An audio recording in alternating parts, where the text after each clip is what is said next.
Your Honor, hindi ko po masyadong hindi ko po masyadong makuha yung buong data kasi po per voucher lang po kung may collection po kami at saka lang po kami nagbibigay. Nasa hundreds of millions na ba ang running total so far? Wala pa naman po kasi... Nasa tens of millions na po. Malamang po siguro kasi okay, tens of millions. Kasi po hindi pa po kami nakakakolekta.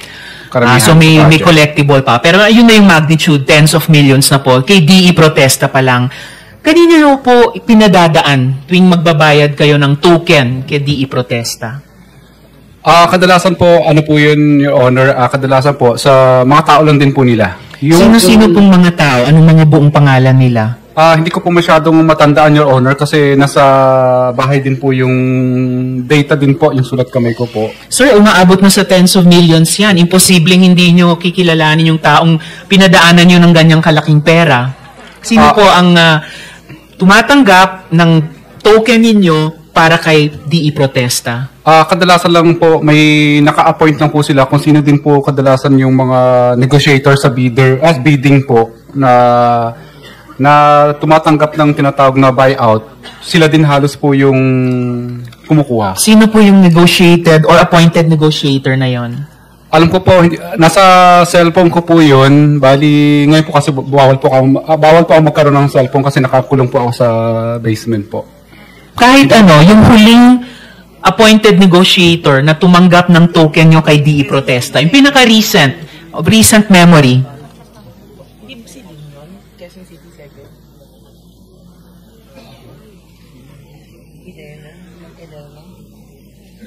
yung dati po, yung panahon po ni DE de Vedadera, kay Ma'am Elena lang po namin, Ma'am Elena po namin ibinibigay. Pero yun po, hindi ko na po matandaan na sa cellphone ko po kasi. Anong apelyido ni Ma'am Elena?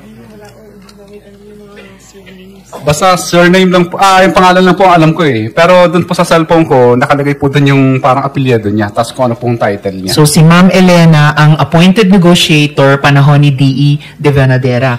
Tapos tuwing nagpapadala kayo ng token kay DE protesta, whether through Ma'am Elena or yung iba pang mga appointed negotiator, paano kino-confirm ni DE protesta na natanggap na nila yung token galing sa inyo? Kadalasan po, minsan wala na pong confirmation. Ibig sabihin, wala nang smooth naman po ang trabaho. Wala nang confirmation. Kung umaabot na ang running total sa tens of millions, hindi naman yan bariyang pasaload or GCash. Siyempre, magko-confirm kung natanggap yung ganyang kalalaking pera. Paano po nagko-confirm si DE protesta sa inyo? Kadalasan po, pag nagkikita rin po kami, namasyal ako sa office po nila. So, lang po, tawag dito, parang nagkakaintindihan na kami. Wala na pong follow-up. Ibig sabihin po, pag hindi ka na po napapahirapan o di kaya parang okay naman po yung next na collection mo pag nag-request ka ng billing, ibig sabihin, okay na po yun. So, tuwing papasyal kayo sa opisina ni DE protesta, nagkakatinginan na lang kayo ng makahulugan or kakikindat sila, yan ay ibig sabihin confirm na tanggap ko na yung recent token nyo? Parang ganun po. Parang ganun. Okay, so kahit paano, may confirmation. Kasama din po ba sa mga binigyan ninyo si dating o si NCR Regional Director Gerard Opulencia? Your Honor, hindi po. Wala po. Hindi. Kasama po ba sa nabigyan nyo na dati si QC First District Engineer Arturo Gonzales? Your Honor, hindi po. Hindi rin. Okay.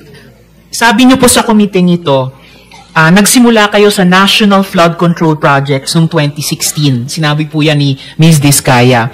Sa katunayan, kayo ang pinakamalaking contractor nung nakaraang administrasyon. Ayon sa Philippine Center for Investigative Journalism, mula June 16 to December 2017, 18 months lamang, 12 billion pesos ang halaga ng projects ninyo. So, halos 670 million pesos on average bawat buwan sa unang 1.5 taon lamang nung nakaraang administrasyon. Bakit po wala po kayong binanggit na proyekto mula 2016 hanggang 2022 sa inyong affidavit? Your Honor, kasi po yung invitation po dito sa sa committee ay about lang po doon sa flood control po na sinabi po ni President mahal na presidente po natin about sa flood control po na from 2022 po. So kung hiningi ng Blue Ribbon Committee na mag-submit kayo ng supplemental affidavit ng mga flood control projects ninyo mula 2016 hanggang 2022, magagawa nyo po yun? Yes po, Your Honor. Alright, salamat. Now, Mr. Chair, mga tanong ko po kay former Undersecretary Bernardo. So, Yusek, tama ba itong isang sinabi ni Engineer Alcantara na sina Engineer Hernandez ang may ghost project, pero kayo daw mayroong mga negosyo? Kasi umamin kayo sa may mali kayong ginawa. Sabi niyo, quote, hindi ako naging matatag at tapat sa pagtupad sa tungkulin. So, ano po yung mga maling iyon? You deny only ghost projects, pero you admit wrongdoing. Tama po? Yes po, Mr. Chair. Unang-una po yung aking deklarasyon kay Congressman Zaldico na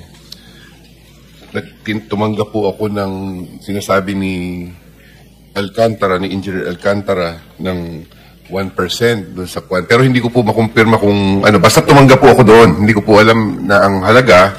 Ang iba naman po, yung mga proyekto na hinawakan niya ay dumaan po sa akin. Parang nung kinuha ko po sa kanya kinuha ko po yung listahan sa kanya, ay ipinasa ko po sa nagpondo. At the same time po, nung dalin po niyang ang pera, ay binigay ko po doon sa mga tao na kausap ko. So yun po yung, ako po ay umaamin na naging instrumento doon sa mga pagkakataong yun. Okay, Yusek, pero I hope pwede kayong maging mas forthright sa mga huling tanong ko sa inyo dahil di naman ako makapaniwala na ang isang inhinyerong umabot sa mataas na antas ay hindi maalala kung 1% nga ba or more or less. So, please be forthright sa committee ito hanggang sa huling mga tanong ko. Mr. Chair, I confirm po the 1% na sinasabi niya kasi sinabi po niya sa akin na mayroong 2% yung ilalabas ni Mr. Zaldico, ni Congressman Zaldi. So sabi niya sa akin, boss, hati na tayo sa 2%. So yun po ay, kumbaga, pagka po nagbibigay siya, sinasabi po niya ay 1% yun nung pondo ni Congressman Zaldi. So yun po, Mr. Chair, ay inamin ko po yun na akin pong natanggap.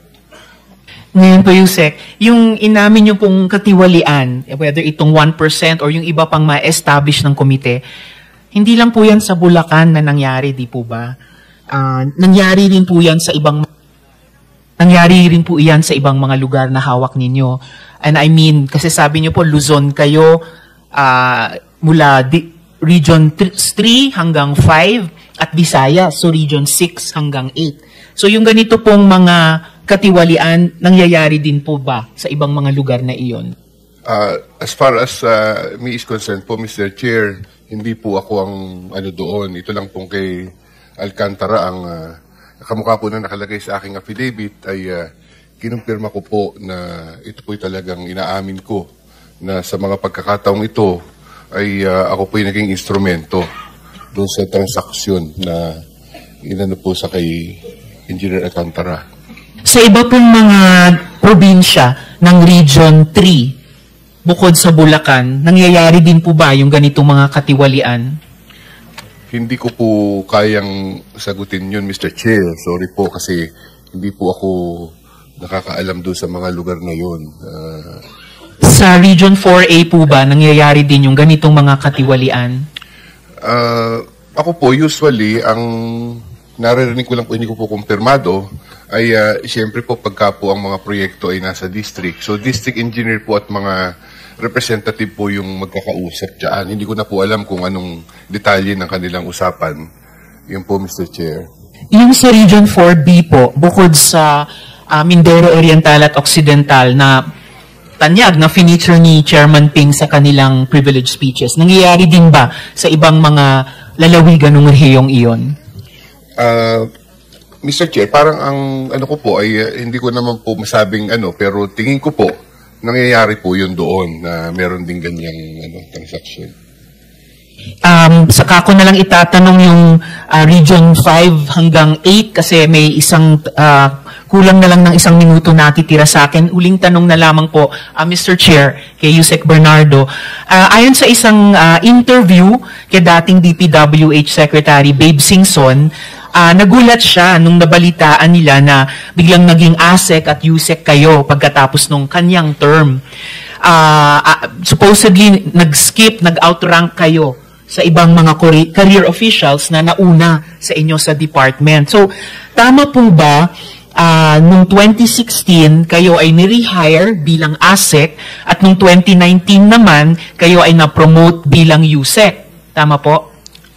Mr. Chair, ako po nung naging Assistant Secretary, I was on secondment in the City of Manila. So, ang tingin ko po, kasi po naging District Engineer po ako for almost 10 years, at naging ARD po ako ng 3 taon.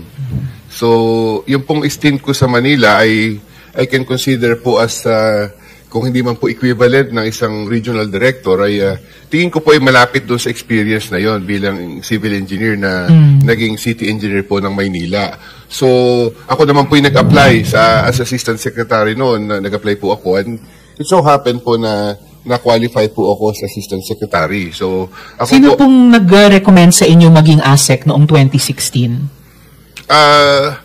I think during that time, I applied in the department, hindi ko na po maano, pero doon po kasi nung ako po yung naging na-appoint na assistant secretary, that was, I think, August na po ng 2016, Mr. Chair. So, but yung pong sinasabi ni Secretary Singson, ay aware naman po siya sa aking stint sa department kasi ang tingin ko po, kamukha po nung 2012, I think, when I was the Assistant Regional Director of Region 4A, he was the one who recommended me for the CESO 4 position.